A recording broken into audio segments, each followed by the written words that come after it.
Badwam Adom TV Badwam so na yada sister Sunday be a guy ase ahosepe awode abreye Medimafo Herbal Clinic Dr. Penny Dr. Time daso enyum na de say rama keni yen nyame hira waka asem ni nyina nti se wode wonte kura no a ene wutie Medimafo Herbal Clinic Dr. Time daso ne 62 ya hu sa ka asem ni nyina hwe number no kwa de enyum to.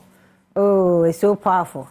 I don't know so Tiano, de be so Tiano, de be by dear. Yamisha, near can obi, Cassa, and you mean a day. Also, me Ramono Cromo, born with him say, no man, you not make us say, hey, doctor, and you me a foul. I said, yeah, me tea, Medimafo Herbal Clinic. Oh, it's too powerful. And Mac born way a confirm. Eh, sir. Oh, I check. And now what difference remember? 4 years, sir. Wow. Because I don't know what maybe say. Who be a on fire? I feel watching the TV. Medimafo Herbal. Obedi among. Sir, you will cry no. Sir, hospital ho cry no bono. And opebi akra. And you no cry. So we are here. You no. Oh, I hear you not too much. That's what you talk about. I'm solo. Oh, I'm solo. Voice ni head and yeah, bound voice. Talk and say I'm into them here. Oh, Medimafo Herbal Clinic ho and ye yale bi. Medimafo Herbal obedi among. To adwendwe no yale nyina. Sir. And now ba ho fa yale no sound. Yes, what yen kan bla and kan won na sir. Yeah. Where's the new name? Na say be ya be kan bo mu dia yen kan free na we dey 244. 774-282. Yes. Yamisha, Papa, Panty and Nkomo, young Medimafo Herbal Clinic, Dr. Time daso. Ayarisa would obey and Yamina Musodema. Mamina when Yanko Ponce, na menchia at you for any after 4 enina. And pay for the queen, na bodin fatana, as fatano akoye, and yet aquanquenias. What you say? Juma Medimafo Herbal Clinic. And Dr. Tam da so dino or my Ghana we mono. A fish or body be seen there. A bean seed. My follow Herbal actually. Mpay enforce ya kola when you know better cano. No, Shakura na also will be sakabo. Na and near men did to me say, Doctor Baba ye Herbal. Medimina and animal cheap. 80, 81, 82, 83 hono. Na menimina na sa higa aboso bia district hono na yetie. Na niam be biro ho na eye me nwanwa na menti ase afeina matiase. Pa. Kasi ye de obi breme na se wabodam no to de bi enye dam. O de ma hu se abodam be biro ho a eye na emoa ene wo mo tire ni mu. What the duro chire na ade chi ye no nkaka pani nkaka hina e free train ba we nyina ye enepa Africans ana o my Ghana ye wo ba enade ye se ye mpe ye pede abrofo ede abreyen ene na ye bedi e chire eno na yamane hunu ene wo haw ene amane bebrebe the American asie nyina ne se onyankopon Adom Medimafo Herbal Clinic aba be PM wo Kumase abu akwa agogo obi agetumo wo my Ghana ha se yemfa poma nko Medimafo emfa nko fie biem yentena hwe chemu emfa ma Medimafo emfa nko fie gidie wawuo ana yesie na ochefam sa nipa na woni akwanya ewo Medimafo Herbal Clinic se wumui na yensie na wotiase na yale na hawo yale na tete wodia bra be piem wo Kumase abu akwa agogo na Dr. Time on for the time no be ento yale so on sister adia ehia pa de se obi yale no aba hospital na wo hu se eda se na ne ho betomi wa yale wa ba be duru Medimafo Herbal Clinic anopay ubedura doctor obetwa ni be kan kira wo se come say na wo be dey ebetonwo efri se Dr. Tam de ne breto wo yare so a empa ho na dance yankrofo da bia metaka mesenka bia adanse ye wo pae Pentecost for asole dem ba na Medimafo Herbal Clinic a chen Pentecost asole dem if you say adanse yankrofo di anopa nyani na kora bra behwe ho na obi obatum adwumi bi so umra no na doctor anim ye sere sedienti yalefo wa ba hoda ba hobitan se maame oba ya wo ko ya wo ba ye ne etisen obati say doctor me ba no enye me nko na me ba ye doctor me ba ye so mu ka na no Saturday me pon ye TV station ba betwa program bi na me ko gina ho na emre wafo to so doctor ye da ase ye maame no he maame no wanyini doctor me ba ha enani twins brother me tem kan me ba ye o me ba no na ye kurikura me ma na eso a me de me ba ye ene de me na matumi a me nanti ayaresa ba be pie mu ayaresa ba obi a wo ye akinyeje no ne kona ko he me so de bra be so me he nansa 3 days pe na hu se nyankopon de to me kese ase Dr. Tam da so ensa anano na me ho no be frame Dr. Nyame Nshira wo o ka se ne ba US ne ba 18 to 20 years on timi nko school and if you say oda odwonso from I started with 18 years me man make say on maduro ni na otweme no acha na otweme ensa school no obeko fra ya ampa school no o he dey okọ yale bi ni ho awuduru Medimafo Herbal Clinic ya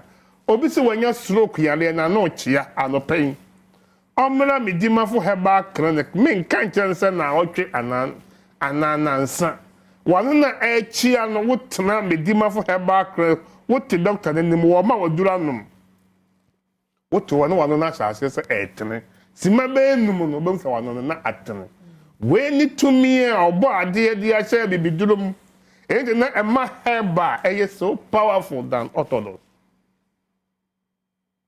tumi a ewo mu no efiri obo ade de bia me ka me se obi a onji nyankopon ni e na wo se ompe ebibiduru yes ene de ya ma ya tufu turo gen se herba ese kidney yale kontomre herba enya ado ye herba carrot herba kwansusu herba samujitum se wobidi kontomre se ne kidney side ya nya wonum herba so kidney side eni ba bia da me come say se omeyi pa yenko back to 60s 70s ya na ye na nanom de herba sa obo yale me research am here from 1960 ya na enipa ye wo nipa be 80 to 85% na de beduro sa obo yale no sa bra na kidney cases be any ho opa mo de mo koya sa research ne hwe 60s 70s na yale ho ye nkete na diabetes ye ntwa obi nan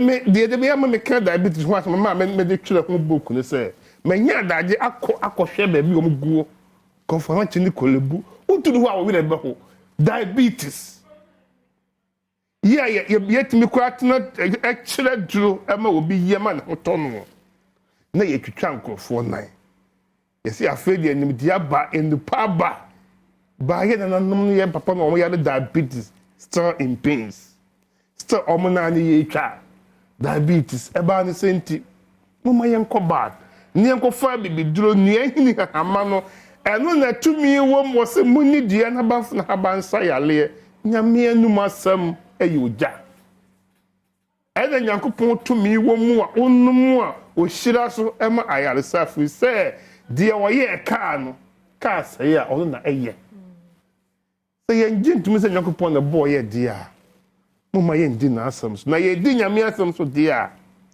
mama yenkai se eni ehini hama no but nyankopon owo bi a odi tumi excellence uba o my god na musi say dia ti say me say ukọ kodivu afo pu a epuba Medimafo Herbal Clinic no aginsam obi ehu say en ayaresa emfa kwa tintin mu ma me a wo hwe papa ye ka bi won kana ya en kana de be ba bet September ba wonti emfa yale entwen untimi fa wo yare yen twen doctor say September me benti wo de twen me no to anamo ene day ya what doctor nkan ene day to anamo na bra kumase ebu akwa agogo obi fi Cote d'Ivoire ba o he Senegalfo a o ma rent hotel wo around almost am ho yale na what Ghana he ya kase ekwan wa ebi na yale ne enhaw na yale ne how dey to anamo bra kumase ebu akwa agogo na doctor wo hye bra to yale so no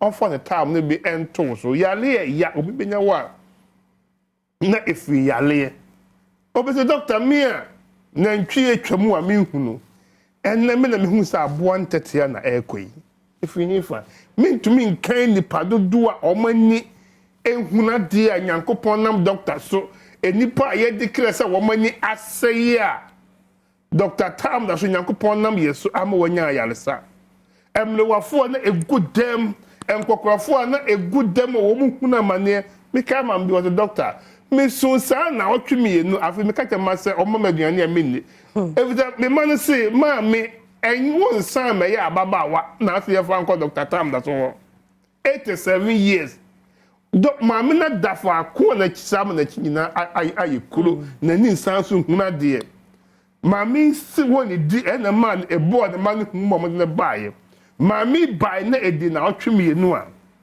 de ye no kora ne ba bi ekuro no etufaye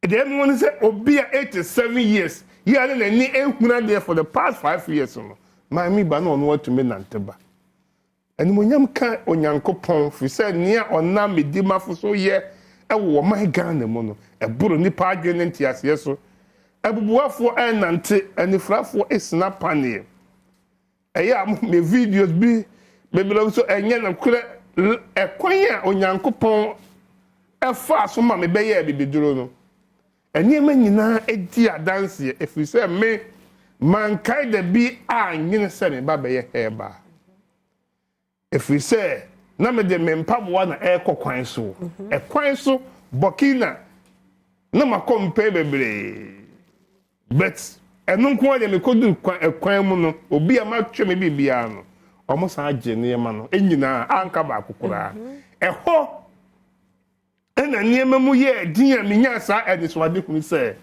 die me di me nana no machi no ebre aso se me san be pagya esi ho etise Onyankopon ena me so na nifrafo na eti na no month June me ko tenase enipa ye ma wo mu instant pregnant medicine no ye obi ba ye hospital oso wo peba eba na ope no okoye scan no oni wo how bia esi awo kwan a edura ye de ma wo hospital ho no it is one thought on say ye wo no man kutua bia de ye mercy criminal esa enkutua nketenkete no eduro ni ye half and ye de manipa no eduro no bagi a udi wo num no anadwo dumi no wonum na anadwo 12 na wo pa do bia opabia wo ne wukuru ne enhia musia sa anadwo na wonu maduru na wo nhia bi Bible so me beso no se firi soro efiri asase ase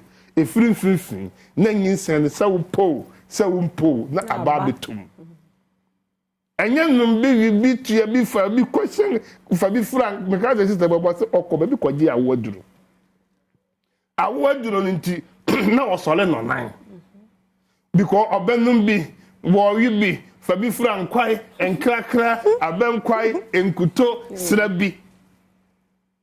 What did I say? And to was start say I am be a mobile no what trade no I doing nine but where there a talk back when I do go num. It is what a gun ha no I walk one e be na want to Dr. Tam da sonka. Now what to mean can dia be PM wo kumasi ebu akwa agogo. So wo ban wo habit say fibroid and ovarian cyst bi wo honso a doctor the time ebe to say fibroid no so. Doctor the time ebe to ovarian cyst no so.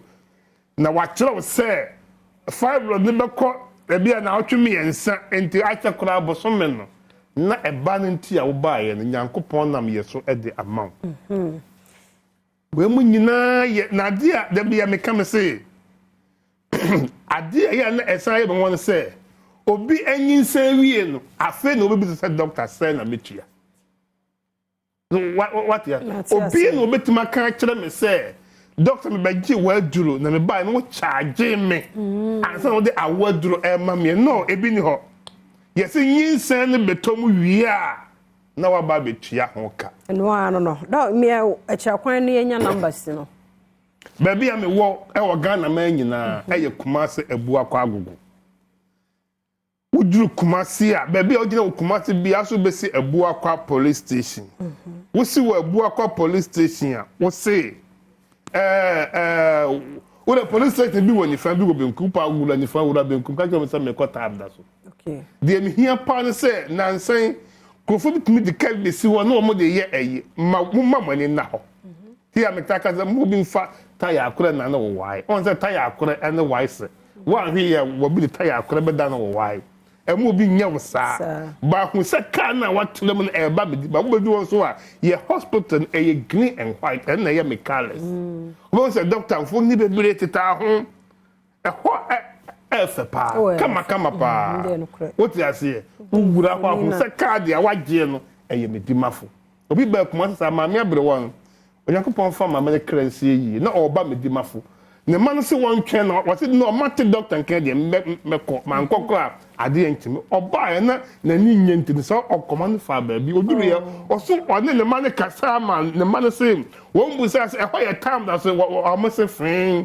time da so ma me gi eduro bedu nkan no mo hwe ka no de enya time da kasa ma say the okwa na nya time da so ma me yem she no na no afra my number no number is 0244 77 4282 0244 77 4282 and abet afre 0500 727215 0500 727215 ne yo 0245 449592 0245 449592 numbers we nyina ye numbers ofra eba Medimafo oyaresafo ene awurade na misha onam Dr. Time da so to obesa we yare na misha Dr. Time da so Medimafo Herbal Clinic na yete Dr. Penin Kanonti baby awo bi a hwe ne ya ba akopɛ kuma se ebu akwa he ebu akwa agogo ebu akwa agogo na wakɔ na Dr. Hwe onko ba bia mo bia mfa bibia na ada obia numbers ni ne wa frɛ na one Dr. Penin mpanifo ho edi